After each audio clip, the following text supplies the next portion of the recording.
I feel the need for speed. Necron Knight Scythe and Doom Scythe in 8th edition. Necrons!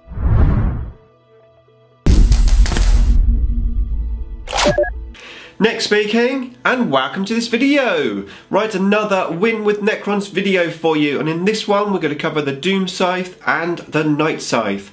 Before that though, if you would like to keep up to date with the wonders of Warhammer 40k, then please give me a sub and hit the bell button so you don't miss an upload. Okay, so in this video we're going to have a look at the two flyers that we've got in the Necron Index, the Knight Scythe and the Doom Scythe.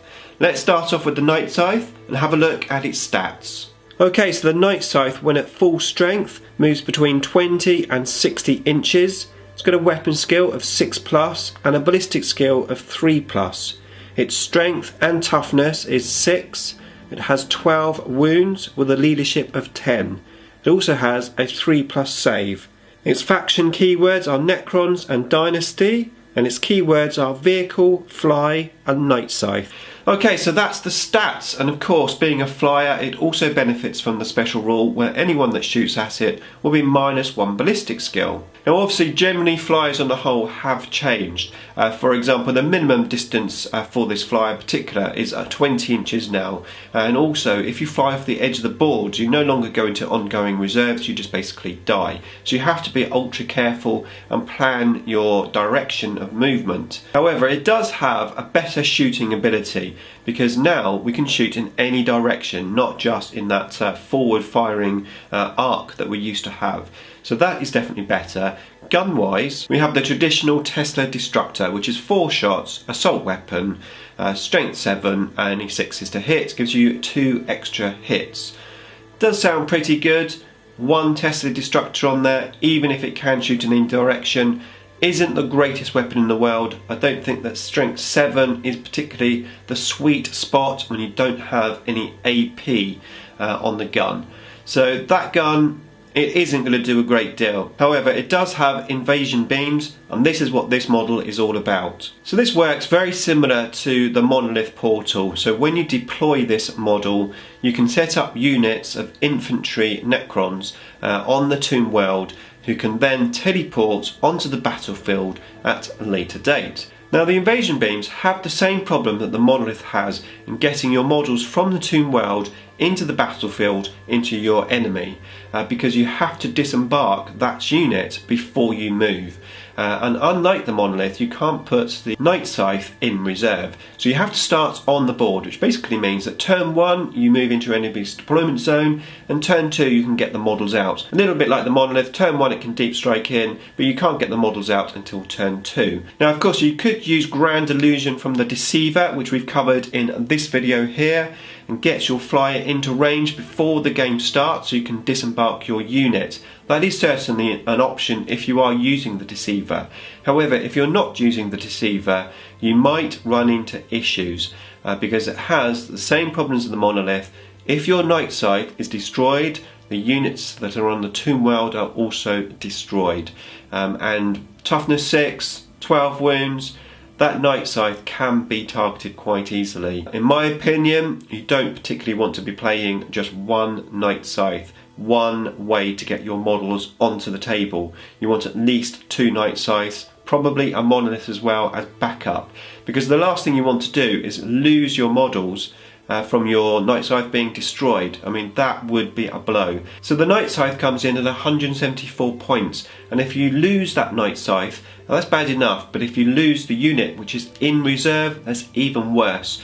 So A, don't have too many units in reserve, probably just 1. B, be very, very careful with it when you deploy. You really want to try and hide this thing, because your enemy gets hold of it and gets shooting at it, it's going to go down. You know, that 3+ save isn't good enough. It's even with the -1 ballistic skill. It's a very vulnerable unit for the points. And of course it doesn't score, so you can't even go out and grab objectives with it.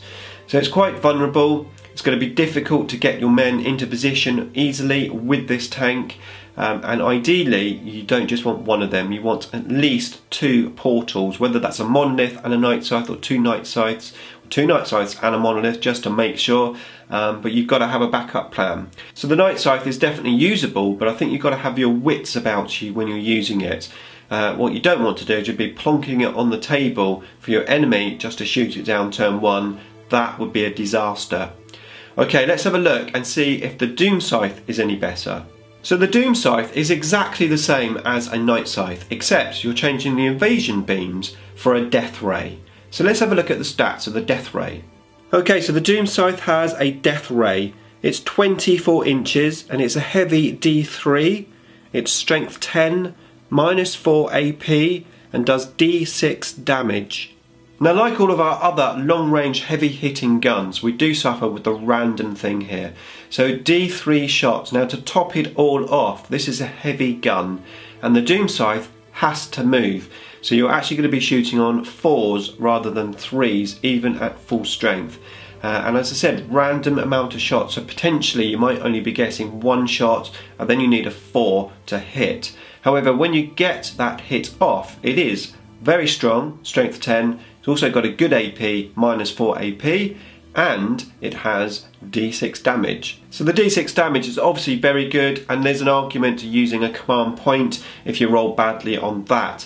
However, you've got to get that bullet out, and you have to work out whether it's worth using a command point to even get the bullet out. Now, of course, it does have the Tesla Destructor as well, so you've got some extra shots coming in at that, and of course that can shoot at a different target.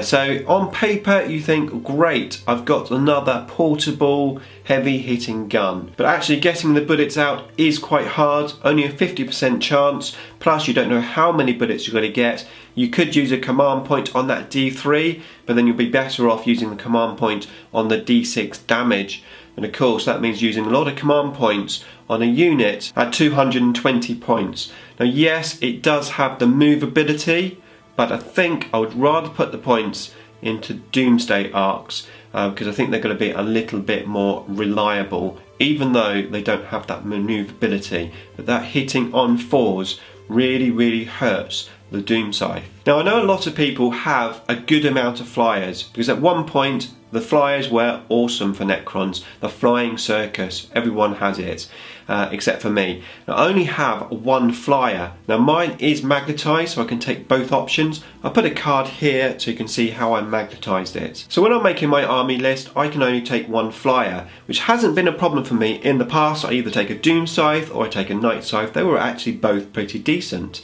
But in the current rule set, that decision is much harder, because I can only take my Night Scythe if I have a monolith as well, because I would not want that Night Scythe on the table with a unit in reserve just by itself. I think that's a high risk, which then means I'd have to use it in the Doom Scythe option.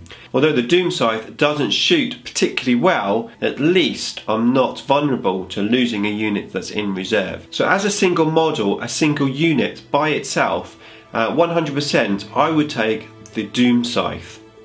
Now, I know a lot of you probably are saying, what are you talking about? It's quite expensive, it's all random, and I totally agree. But like I said, if you've just got 1 model by itself and you're not playing a monolith as well, I think the Night Scythe is too vulnerable. So out of the 2 as a single model, I would say the Doom Scythe would be the one that I would go to. So if you're looking for that fast moving distraction unit, I would say the Doom Scythe out of the 2.